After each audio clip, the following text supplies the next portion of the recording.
Assalamualaikum warahmatullahi wabarakatuh. Selamat pagi, siang, sore, malam kepada Bapak Ibu warga Desa Tanjung dan juga Desa Samaguna, serta teman-teman yang menyaksikan video kali ini. Perkenalkanlah, saya Umi Fadilah, merupakan perwakilan dari tim KKN Sandung Tanjung 2021 yang akan mempresentasikan mengenai edukasi kebencanaan dan optimasi forum pengurangan resiko bencana atau FPRB.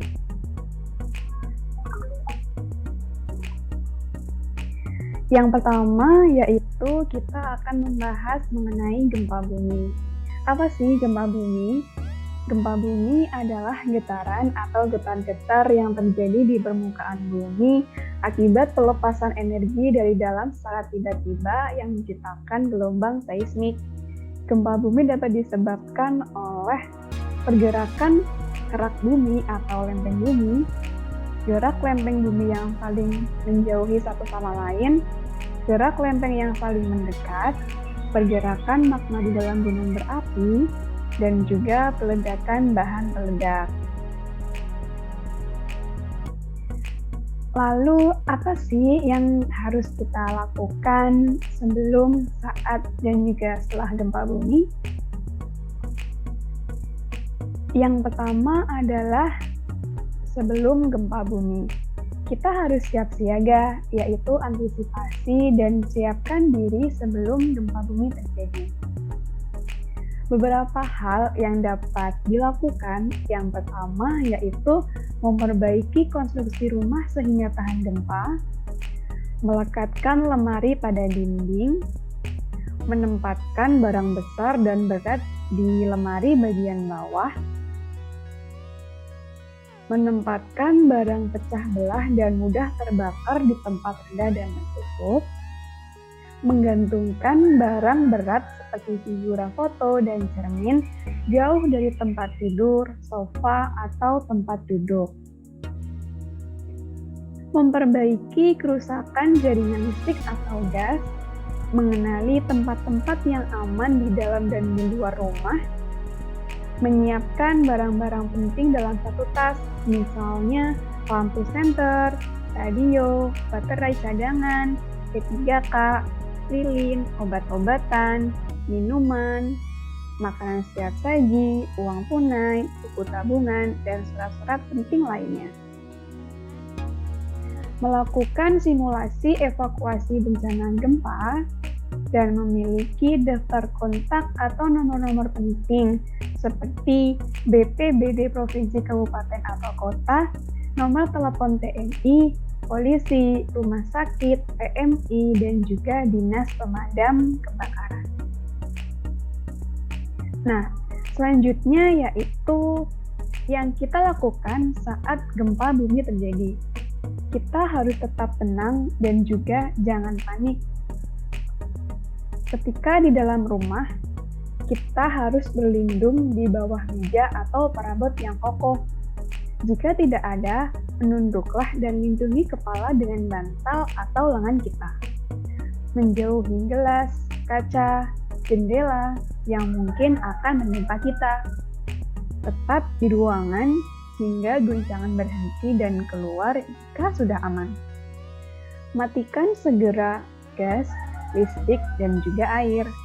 Selalu memakai alas kaki dan juga jangan menggunakan lift. Jika kita sedang di luar gedung atau luar rumah, kita harus menjauhi gedung, pohon, papan reklame, lampu jalan, atau jaringan yang berkabel. Dan jika kita sedang berkendara atau mengendarai mobil, kita harus menepi dan berhenti segera. Tetap tinggal di dalam kendaraan dan hindari berhenti di dekat atau di bawah bangunan, jembatan, pohon, atau jaringan berkabel. Jika kita terjebak di dalam reruntuhan, kita jangan pernah menyalakan api. Tutup mulut dengan sapu tangan, jangan bergerak atau apapun yang menimbulkan debu, Munculkan suara pada pipa atau dinding hingga tim SAR bisa mencari posisi kita. Ingat, tetap tenang dan jangan panik. Jika kita tenang, maka resiko yang tidak perlu dapat kita hindari. Nah, selanjutnya yaitu yang akan kita lakukan setelah terjadi gempa bumi. Akibat gempa bumi yang terjadi, maka akan menimbulkan dampak berupa banyak bangunan yang rusak, korban yang terluka, atau terjebak dalam reruntuhan. Nah, apa sih yang harus kita lakukan? Kita harus waspada gempa susulan, dengarkan informasi dari radio atau televisi, dan jangan terpengaruh oleh kabar bohong. Kita harus menjauhi tempat yang hancur dan kembali ke rumah jika pihak yang berwenang sudah mengatakan kondisi sudah aman. Waspadai benda-benda yang dapat menjatuhi kita. Jika tercium bau gas, segera buka jendela dan keluar bangunan. Bila ditemukan jaringan kabel yang rusak, maka segera matikan listrik. Bantu korban yang terluka atau terjebak dalam reruntuhan. Nah, gempa bumi ini tidak bisa kita hindari, namun dapat kita siasati, tetap tanggap, tangkas, dan tangguh hadapi bencana. Setelah kita membahas mengenai gempa bumi, yang selanjutnya adalah kita akan membahas mengenai tsunami. Tsunami berasal dari bahasa Jepang, yaitu su yang artinya pelabuhan dan juga nama yang artinya gelombang. Jadi, secara umum diartikan sebagai gelombang atau ombak yang besar di pelabuhan. Tsunami dapat diartikan sebagai gelombang laut yang disebabkan oleh gempa bumi dengan pusat di bawah laut diikuti dengan dislokasi atau perpindahan massa batuan atau tanah yang sangat besar di bawah air, letusan gunung api bawah laut atau gunung api pulau, longsor di bawah laut, dan atau hantaman meteor di laut. Lalu, apa sih tanda-tanda akan terjadinya tsunami? Yang pertama yaitu pada umumnya di Indonesia didahului dengan gempa bumi besar dan juga susut laut. Terdapat selang waktu antara waktu terjadinya gempa bumi sebagai sumber tsunami dengan waktu tiba tsunami di pantai. Di Indonesia, tsunami dapat terjadi dalam waktu kurang dari 40 menit setelah gempa bumi terjadi. Gelombang air laut datang secara mendadak dan berulang dengan energi yang sangat kuat. Gempa bumi di bawah laut penyebab tsunami memiliki kekuatan gempa atau magnitudo lebih besar dari 6,8 skala Richter dengan kedalaman pusat gempa tidak lebih dari 70 km dan pola patahan adalah sesar naik turun. Lalu apa sih yang harus dilakukan sebelum, saat, dan setelah tsunami? Yang harus dilakukan sebelum dan pada saat terjadi tsunami, yang pertama yaitu kita harus menyalakan radio untuk mengetahui apakah tsunami yang terjadi setelah adanya gempa bumi di sekitar wilayah pantai. Cepat bergerak ke arah daratan yang lebih tinggi dan tinggal di sana sementara waktu. Kita harus menjauhi pantai dan jangan pernah menuju ke pantai untuk melihat datangnya tsunami. Apabila kita melihat gelombang, maka kita berada terlalu dekat. Kita harus segera menjauh. Waspada apabila terjadi air surut jauh di pinggir pantai. Ini merupakan salah satu peringatan tsunami dan harus diperhatikan. Lalu, yang harus dilakukan setelah terjadinya tsunami. Yang pertama yaitu kita harus menjauhi area yang tergenang air sampai ada informasi aman dari pihak berwenang. Menjauhi reruntuhan di dalam air. Hal ini sangat berpengaruh terhadap keamanan perahu penyelamat dan orang-orang sekitar. Kita harus mengutamakan keselamatan dan bukan barang-barang kita. Nah, selanjutnya, bagaimana sih upaya pengurangan risiko bencana tsunami?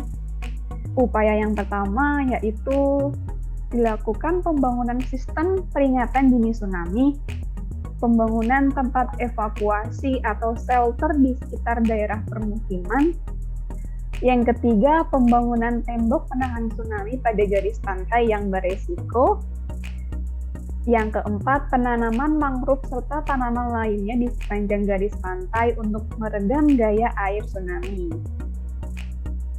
Meningkatkan pengetahuan masyarakat lokal, khususnya yang tinggal di pinggir pantai atau pesisir, tentang tsunami dan cara-cara penyelamatan diri terhadap bahaya tsunami. Segera melapor secepatnya kepada pihak yang berwenang jika melihat tanda-tanda akan terjadinya tsunami. Segera naik ke tempat yang tinggi, pegunungan, atau gedung yang tinggi jika melihat tanda-tanda terjadinya tsunami. Kita harus memberitahu orang-orang sekitar dan ajak serta ke tempat yang tinggi. Jika sedang berada di dalam perahu atau di kapal di tengah laut dan kita mendengar berita dari pantai telah terjadi tsunami, maka jangan sekali-kali kita mendekat ke pantai, akan tetapi arahkan perahunya ke arah laut. Nah, gelombang pertama biasanya disusul oleh gelombang berikutnya. Pastikan gelombang telah benar-benar mereda sebelum turun ke daerah yang rendah. Lakukan pertolongan pertama kepada para korban, kenali ancamannya dan kurangi risikonya. Sekian, terima kasih yang dapat kami sampaikan. Saya perwakilan dari tim KKN Senandung Tanjung 2021 mohon undur diri. Terima kasih. Wassalamualaikum warahmatullahi wabarakatuh. Sumber dari bahan presentasi kali ini diambil dari web Badan